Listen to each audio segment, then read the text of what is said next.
Alright guys, what we're going to look at right now is a little screencast about the America's involvement in the Vietnam conflict, also known as the Vietnam War. Much like the Chinese Civil War, you got to look at the long-term and short-term causation of America's involvement and escalation in this conflict. And what we really have to look at is we have to look at the essential question. Um, so you look at Karl von Clausewitz's quote, and you have to remember we're within the causes of the Vietnam conflict, not the practices, so not how the war is fought, but why the war is going to happen. So when you look at this quote, the big thing is looking at the middle of the quote where it says the kind of war on which they are embarking. The United States was bound and determined to embark on a war in Southeast Asia in the late 1950s, early 1960s, and especially with President Johnson and the Gulf of Tonkin crisis. It was going to happen. So they were going to embark on it. It didn't matter whether they were mistaking or not because they believed they were embarking on the right war at the right time in the right place. Looking back, though, there's many, many, many historians who will tell you it was the wrong war at the wrong time with the wrong place. Because maybe they didn't decide to look at Karl von Clausewitz, his quote, and decide whether they were getting involved in the right kind of conflict. Because to understand that, what you really want to look at is the history of the Vietnamese people, the history of Ho Chi Minh, and what they were trying to accomplish in Vietnam. And then you have to look at America's reasoning for getting involved. So the first thing we're going to look at here is the Vietnamese people, and what if you looked at the history of the people before we actually involved ourselves as a country in this conflict in the late 1950s, early 1960s. So when you look at Vietnam, they were really what this title says, a conquered people. Going all the way back to the Han Dynasty in AD time period, about 100 AD, they were conquered by the Han Dynasty and they were a subjugated people. If you look, they did have periods of autonomy, periods where they ruled themselves, but basically they were they had a Chinese governor, they were ruled by Chinese dynasties until about the 10th century. So you're talking close to 1,000 years of subjugation, 1,000 years of being ruled by another people. Now, in about the 10th century, they do gain what one would call independence, but it's a very fragile independence, and there's a lot of infighting. Um, a lot of growing pains, like many countries. This country, the United States, had its civil war. So Vietnam had civil wars, had some things going on. Um, but they were starting to gel as a country. They were starting to come together under somewhat a nationalist idea that maybe Vietnam could become one country in Southeast Asia. That was until about 1802. Remember, the late 14, 15, 1600s, 1700s, 1800s. You have Europe becoming the colonial period, the imperial powers, especially France, Germany, Britain. Um, in 1802, the French land in Indochina. They find the territory rich with natural resources and a staging area for more conquests for the French and British going around. So in 1902, or I'm sorry, 1802, the French land there, and they decide to say, oh, we are going to be a protectorate of this land, which basically means they're going to be a colonial power. Now that's from 1802 to 1945, so you're talking the vast majority of Vietnamese history, they were being ruled by someone else. Um, so in 1945, this is obviously between 1940 and 1945, this is when Indochina was invaded by Japan. Now the French stayed there, but the French are going to be kind of vicious, just like they were in China. They will keep Vichy France, which is the German puppet government, as government there in Vietnam. But again, so you're talking most of Vietnamese history, someone is ruling over them. Someone is telling them what to do. So they are not a true people or a true country. Um, so in 1945, of course, World War II ends, as you know, and the Japan defeat leads to this statement right here. This should look very familiar to everyone. All men are created equal. They are endowed by their Creator with certain inalienable rights. Among these are life, liberty, and the pursuit of happiness. Now, one would think that that is our Declaration of Independence. That is actually written in 1945 by a man named Ho Chi Minh. This is a name we want to know well when it comes to the Vietnam conflict. Ho Chi Minh writes these words. These are the opening lines of the Vietnamese Declaration of Independence in 1945 after the Japanese defeat. That should tell you a little something about what's going on in this country, and now we should always think back to that essential question: was America getting involved in the right war? Um, Ho Chi Minh establishes the Democratic Republic of Vietnam. Yes, there is a communist element in Vietnam in 1945. Absolutely. So America in the 1950s and 60s would be right. There's a communist element. We have to look at why. So, because when you look at this Declaration of Vietnamese Independence, that's lines from our declaration. They're hearkening back to the United States for some reason. Um, in 1946, there was a first General Assembly election, so there was a first elections in Vietnam. The Viet Minh, as you see, that's a highlighted term. The Viet Minh are the political structure of North Vietnam. They are a communist element. They are a communist party, basically. Viet Minh, obviously, you see the name Minh. They are modeled after Ho Chi Minh. They're his leader, or he's their leader, I should say. So this is a big deal. And why I say kind of there is there was some voting in the central and southern areas to maybe get back with France. There's a little power vacuum. There's some French that still live there. There's some expatriates. There are some descendants that are Vietnamese but are descended from French blood. So there was sort of a little. It wasn't a total landslide win, but the Viet Minh did actually win that election in 1946. The French, yeah, let's remember, the French are not too easy to give things up. The colonial powers after World War II, they're broke, they have no money, they have no military, but yet if you give up your colonial possessions, you're going to give up a lot of money. So in 1946, France decides to re-exert control over its colonial possession, specifically Indochina. Now you see the map over to the right there. You'll see countries Laos, Cambodia, Thailand, and Vietnam. This was all called Indochina. So please remember that for the time being. The map is there, so you see that red dot called Dien Bien Phu. We're about to get to that. What this becomes is France just declared its independence. They're not real thrilled about this. So when France re-exerts control in 1946, you end up with what's called the First Indochina War. There's a lot of fighting. As you see, there's definitely going to be guerrilla-style fighting from the Vietnamese side. Lesson 11, we'll get into that. We actually want to talk about the First Indochina War before we talk about America's involvement, because that's really going to play a big part in how they fight the Americans. So there is fighting. Now the French are fighting more of a traditional Western-styled military fight. The Vietnamese are fighting a more revolutionary type warfare we will talk about in Lesson 11. What that does lead to is it leads to a long, bloody war of about 9 years. But what you do have eventually is the French are defeated by General Voi Ninh Gap at a place called Dien Bien Phu. That's all the way up in the northern corner, if you see. Make a long story short, the French thought they could land and they could airdrop troopers into that area, and they could start fanning out and digging and rooting out the communist elements in North Vietnam. Well, Dien Bien Phu actually happened to be a valley surrounded on all sides by hills. The Voi Ninh Gap basically brought in artillery and just pounded them to tears.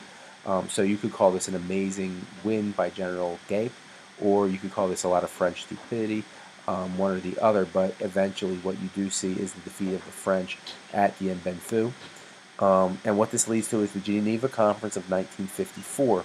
What the Geneva Convention of 1954 is the discussion of what to do in Southeast Asia with a lot of problems. There's some bickering about Korea, remember, that's still not totally solved. There's Indochina, and there is the French defeat at Dien Bien Phu. So a couple things are decided about the Geneva Conference. One is, you know what, that whole splitting at a parallel kind of works in Korea. Let's try that in Vietnam. Let's split the nation at the 17th parallel. Kind of, sort of, it's not exactly the 17th parallel. So what are you going to have? You're going to have a conference that's going to try and decide the fate of Vietnam. The Democratic Republic of Vietnam is going to be there. France is going to be there. And the United States, the USSR, the People's Republic of China, and the United Kingdom. Why they're there? Well, they're exerting influence. What are they exerting influence about? Well, the first thing is the hostilities are going to cease between the French and the Vietnamese. The country will be split in two, as we said. The French will have to leave Indochina. Former French Indochina will be split into three countries: Laos, Cambodia, Vietnam. If you remember from your readings, Laos was going to be was playing a big part in should America get involved in Laos politics. So there's the split at the 17th parallel, but it does promise, the Geneva Convention does promise that there will be free elections held in 1956 to decide if the country wants to stay separated or if the country wants to become one entire country. Um, and this is some of the wording of the Geneva Convention treaty itself. In their relations with Cambodia, Laos, and Vietnam, each member of the Geneva Convention undertakes to respect the sovereignty, the independence, the unity, and the territorial integrity of the above-mentioned states, and to refrain from any interference in their internal affairs. Um, John Foster Dulles is in attendance at this conference. He's being very aggressive and very standoffish with anyone other than the United Kingdom and France. So after this language gets written in there, and John Foster Dulles refuses to shake hands with a lot of representatives from the People's Republic of China and the Democratic Republic of Vietnam, the United States refuses to sign this document, and they go on to form CETO, the South East Asia Treaty Organization, modeled after NATO, the North Atlantic Treaty Organization. So, how is Geneva viewed by history? Well, first, John Lewis Gaddis says that as people will say the United States violates the treaty in the 1950s and 1960s, John Lewis Gaddis, being an Orthodox historian, says it was written so hastily that there was really no way to violate international law. There's a historian by the name of Anthony Short that says that the failure of the United States to approve the Accords undermines its very interest in the partitioning. In other words, Anthony Short's a little more critical of the United States. He's moving closer to a revisionist. George Herring, another prominent historian, one of his magnum opus, one of his greatest books was about Vietnam. So he always said they were people apart, that this was just a major problem. And revisionist historians will call Geneva the Southeast Asians version of the Munich Conference, if you remember back to the appeasement of Hitler in World War II. So to understand all this stuff and why Vietnam is seeking this independence we now have to go look at its leader, Ho Chi Minh. Ho Chi Minh he was born in Vietnam, raised in Vietnam, actually educated in French-speaking schools in Vietnam. His father was a higher-up political official in Vietnam. But then Ho leaves Vietnam, and between 1911 and 1919, he bounces around the Western world, eventually settling in France between 1919 and 1923. Well, if you remember, 1919 is the end of World War I, the Versailles Treaty. During the Versailles Treaty, he appoints himself as Vietnam's envoy to the Versailles Treaty to settle World War I, and he petitions to have Vietnam declared an independent state, separated from all colonial powers. He kind of gets ejected from the Versailles Treaty, but you can see right away, he bounces around the West. He already has a Western-styled education, and when he sees that he has a chance to maybe get a country of his own, he jumps at the chance. Please remember this as we're talking about the essential question: did Americans make faulty judgments getting involved in this war? He appeals specifically to Woodrow Wilson after the Versailles Treaty. If you again look at this language, well, his Declaration of Independence for Vietnam is going to quote our Declaration of Independence. If you're looking at this letter to Woodrow Wilson, he's now quoting our Constitution. So again, he's a Western-educated man. He wants an independent Vietnam, and he likes the ideals he sees in the United States. Further, if you look at Ho Chi Minh, he really thinks George Washington is one of the greatest heroes of the world, especially to him.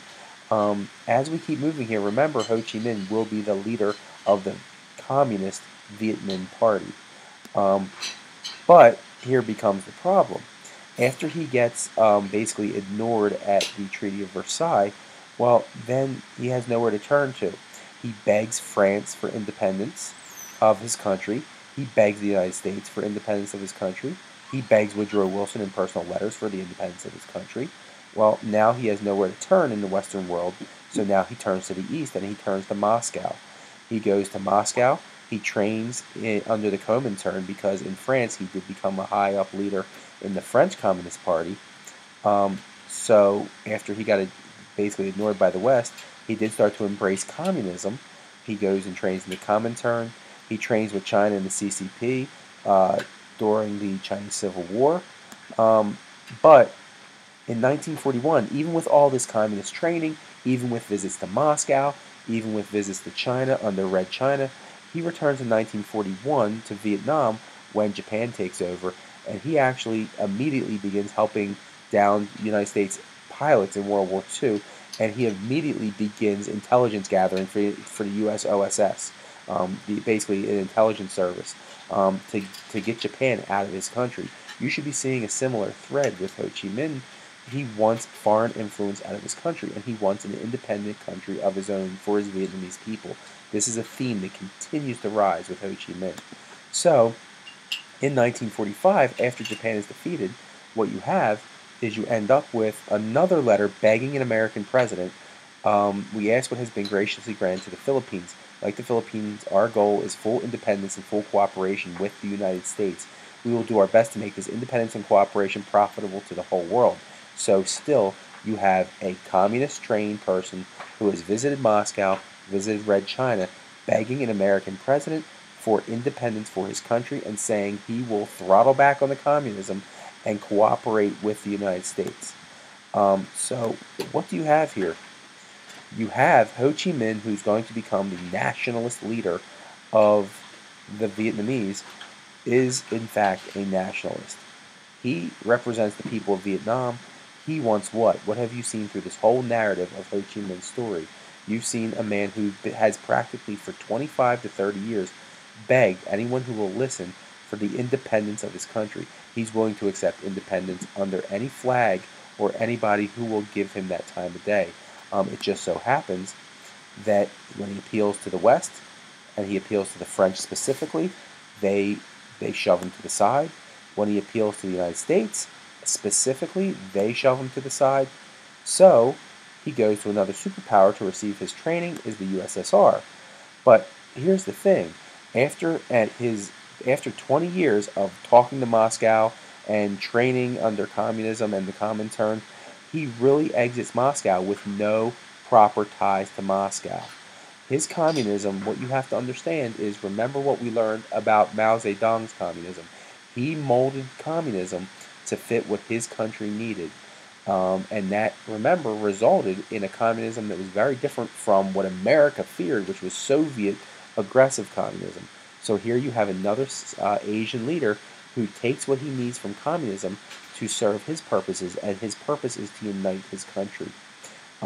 He uses communism to unite the people of his country as a rallying cry.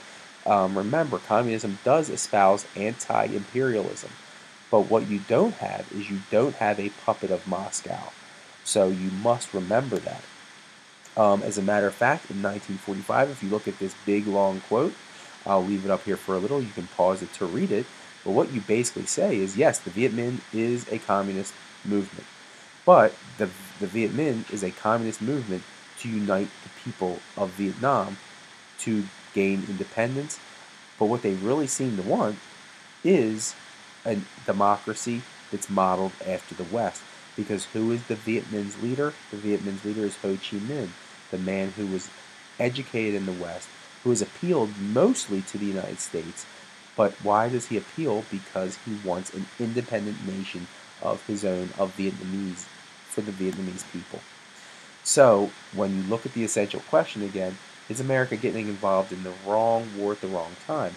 Well, when you look at Ho Chi Minh, when you look at the reasons the Vietnamese fought the French, when you look at the reasons the Vietnamese are embracing communism, is it because they are going to become a communist puppet state, or is it because they're using communism to unite and nationalize their people? But the United States won't look at the history. They won't look at Ho Chi Minh is. What they will look at is their policy of containment. What they will look at is that they fear communist aggression all around the world.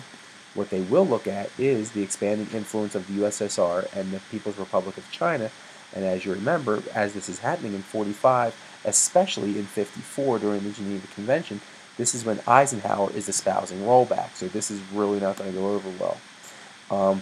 So while you have the European community, and as we talked about the frozen strategic lines of Europe in a previous lesson, what you end up looking at is Asia seems to be where everything is going. You have the Korean War, you have all these independence movements along Asia, and now you have Vietnam with a communist influence. So you're going to have to form something. You're going to have to form SEATO, the South Atlantic Treaty Organization, It's modeled after NATO, but is very not as tight and very loose, and it's it's not as great as NATO. Let's just say that way. So when you look at the president's views of Vietnam, well, remember, Eisenhower wants rollback. He went from 1945 fighting the Nazis to now as president. He's seen over 100 million, maybe close to a billion people now falling under the guise of communism. So he doesn't want this to happen again. So you have to wonder, is America's policy of containment, is America's policy against communism, and is Eisenhower's one of rollback going to get in the way of the history of Vietnam? You look at Eisenhower, what does he do? He foots 80% of the French war bill during the First Indochina War. If you remember from our readings, there was a debate on should they drop tactical nuclear weapons on the Vietnamese at the Dien Bien Phu. When the French fall, though, he does support the non-signing of the Treaty of Geneva, and he does pump millions of dollars into the South, politically, economically, and military, to prop up South Vietnam and make it a stronghold against what is seen as another Moscow puppet state. So again, is this the right war at the right time or the wrong war at the wrong time? Now, when Kennedy moves into the presidency, he continues Eisenhower's policies because Kennedy still sees this as communist aggression and a Moscow puppet state. So he continues Eisenhower's policies of funneling money. He finances the expansion of the South Vietnamese army. And by 1963, if you look at these numbers, before 1960, there was less than 1,000 U.S. military personnel in Vietnam. By 1963, there's over 16,000 military personnel. They're military advisors, they're covert operatives, they're CIA, planning and executing what's called Operation Phoenix. So you are continuing the escalation because of the policies of containment and the fear of Moscow having another puppet state in Southeast Asia. Because what really comes out of President Eisenhower's ideas of Southeast Asia is this thing called the domino theory. The domino theory is that just if you set up a row of dominoes, if you knock one over, the rest will fall. So remember how we had the quote in a previous lesson about the Third World becoming the new battleground of the Cold War. Well, the domino theory becomes another gigantic thing that the United States policymakers and politicians and statesmen, as Clausewitz's quote said, won't let go of. They fear that because of all these anti-colonial movements in these poor third world countries where communism will appeal to, that if you have one country in Southeast Asia fall to communism, the rest will just topple like dominoes. So South Vietnam becomes that first domino. A lot of policymakers, including high-level members of the government, especially presidents, see that South Vietnamese must be propped up because if that domino falls, Laos, Cambodia, Thailand, Burma, there is a fear this will extend all the way to Australia, and all these countries will just fall just like dominoes to communism. And if you look, Eisenhower, as a primary source, supports that domino theory because he says there's no way you can allow those free elections that were guaranteed in the Geneva Convention because that communist Ho Chi Minh is going to win. But was Ho Chi Minh a communist because he was going to have ties to Russia and make this domino theory happen? Or was communism convenient to free his country and allow them to have independence? Again, thinking back to that right war or wrong war and right judgments or wrong judgments of the essential question. So when you continue looking at American policy, you'll see that Eisenhower really believes that you cannot lose Indochina, you cannot lose Vietnam. So if you look at this quote here, and especially if you look at this next quote, America is pumping as far as $400 million to help the French win that war, and that $400 million is going to expand once the French lose to prop up South Vietnam. So when you look at all this, remember the essential question. To what extent was America's involvement in the Vietnam conflict the result of wrong judgments of American policymakers? All those question marks, so you have to think back to the history of Vietnam, the leader of the Vietnam independence movement, Ho Chi Minh, why he embraces communism. Is he going to be a Moscow puppet, or is he conveniently accepting communism because it's going to get to the eventual goal to free his people and result in a free, independent Vietnam. And then you look on the other side is America's judgments because of their monolithic ideas that they must contain communism. All communism is the same, and once one country falls, they're all going to fall. So we must beat communism back and contain it. So the task, you will see the task. Please come back to class when you get to this part because the task is put on Schoology. Hopefully this has been informative and has helped sort this out and understand that what you should be asking yourself is, was Vietnam the right war at the right place at the right time, or was it, as a lot of historians call it, the wrong war at the wrong place at the wrong time?